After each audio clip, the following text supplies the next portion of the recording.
So more NBA draft buzz is you're starting to get a bunch of things now that we're close to the draft. Or else on Thursday, we're recording this on Tuesday. And the Athletic came out with a piece. I know ESPN came out with a piece of like their mock based on what the insiders were hearing. And for the Pistons, the ESPN one was more talked about and I guess more controversial than the other ones where you see Keegan Murray or Shaden Sharp, Jaden Ivey, whoever, right? Like the Pistons pick. And I think most fans are on board with at least one of those three.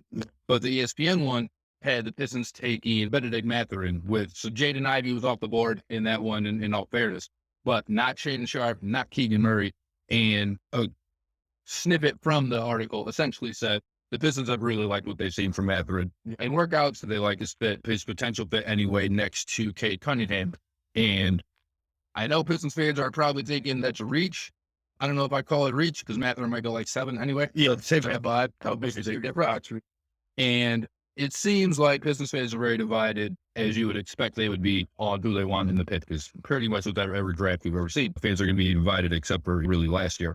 And at this point, I'm wondering, do Pistons fans, no matter who the pick is, you're obviously going to root for the guy to do great. You're right from the best player in the draft. But whoever it is, you just have to put your trust into Troy Weaver at this point, a guy who went and got you Sadiq Bey and Isaiah Stewart just outside the lottery, a guy who you get Cade Cunningham, the easy pick for number one, but I guess there were people who wanted Mobley, who wanted Jalen Green as well, and he didn't fall in any of that. And even if you're the biggest Killian Hayes hater, he picked him at 7. That's probably a blemish that you're saying like, hey, that one wasn't so good. He's battled injuries throughout his career. And even if you're looking at the second round, Isaiah Livers had some moments last year. And I thought Luka Garza, he is what he is, but he showed he some offensive game, at least in the NBA. Yeah. So if you're a Pistons fan, how much trust do you have in Troy Weaver this quickly that you're just going to put your blind faith? If he goes somebody off the board and he picks Mathurin or Tyson Daniels or something like that. Yeah. And to your point, I don't think you mentioned it, but like Sadiq Bey late in the first round, Isaiah Stewart. Those are guys who were probably, if you did a redraft, they would go a lot higher than they went, especially Sadiq.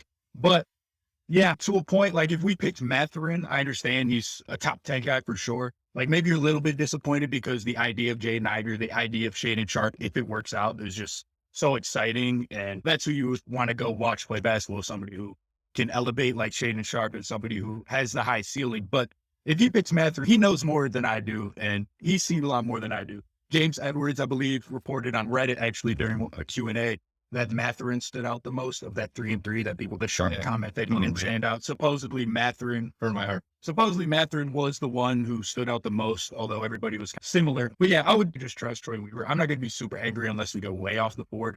I think Keegan Murray he could be an NBA player for sure. He can be a piece to the puzzle. Same with, even if he doesn't have the upside of Sharp. But yeah, I would for the most part trust in Troy. Although, of course, like every fan, there's guys that I want to see just because I believe in it.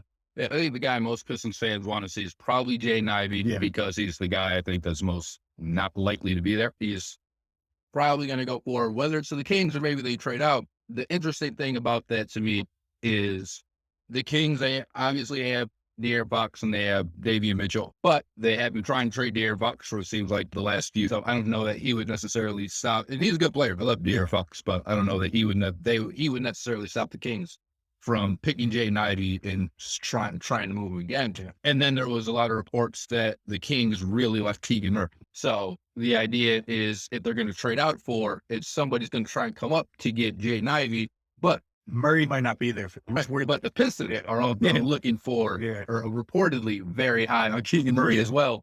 So if the Kings trade back to even 6 or 7, Keegan Murray might not be there because that team takes Jaden Ivey. In my opinion, in all likelihood, the business is going to grab up Keegan Murray. Yeah. And then the Kings are with they probably pick up an extra draft pick, but now they're with 2 picks that they don't have the options, right? Yeah. Ivey mentioned in some report, like there were some reports that Ivey mentioned that he hasn't spoke to the Kings at all. Like he hasn't really done anything for the Kings. Worked out for 2 teams, Detroit and Orlando. Yes. And they love number 1, so I don't. I'm not gonna. If they pick Ivey, then great, I guess. But I don't think that there's any real. It doesn't seem like there's any possibility, or not any possibility, because the Kings are the Kings. You don't know what to do. But everything points to them not taking Jaden Ivey right now, although every insider, like draft expert, pretty much has him as the fourth best prospect. And they pretty much all think he's a tier above the next guy. So it feels weird because we all kind of trust in what these mock guys who do this for a living say, and they all say Ivey is fourth. But the Kings could very well do whatever. They traded Tyrese Halliburton for whatever reason, because I guess they felt like they had too many guards. And obviously Sabonis is a really good player, so that's part of it. But it's weird to give up Tyrese Halliburton if you feel like he's a part of your future. And apparently they didn't, because they have Fox and they have Mitchell. So I don't know, they're a wild card at this point, but I wouldn't be super shocked to see Ivey to the Pistons at this point, based on everything that's out there about the Kings not being interested in. Me either. And I would love Jaden Ivey on the Pistons. I want Sharp at 5, but if we take Ivey, those are the two guys that I agree. I would want the most. And it's the Kings. I don't know how much they figure like their past is going to come back to all them, because they're still shaking off the fact that they took Bagley over Luka. Yeah, and I'm sure it's something that their fans haven't forgotten. It's something that the national media hasn't forgot. I don't know if they'll be too pressured into not making that same mistake where someone's like, hey, this guy just better take him regardless of the fit. But to your point, it would be insane for a team to draft you if they hadn't interviewed you or seen you work out at all. I just don't understand how that happened. Even the second round guys, you hear about teams bringing in 12 or 15 of these guys that work out. Yeah, every day the Pistons have 4 more dudes coming in that are projected second rounders or whatever. So like these teams get a look at everybody, and it seems like they talk to everybody, and for them to not even seem to be on Ivey's radar. Yeah, and Ivey doesn't sound like he's particularly excited to go to Sacramento either. So if they're trying to like build a culture about guys that want to be there, and I guess that wouldn't necessarily be the number one thing they would look for. But it certainly doesn't help, because the Kings need a overhaul.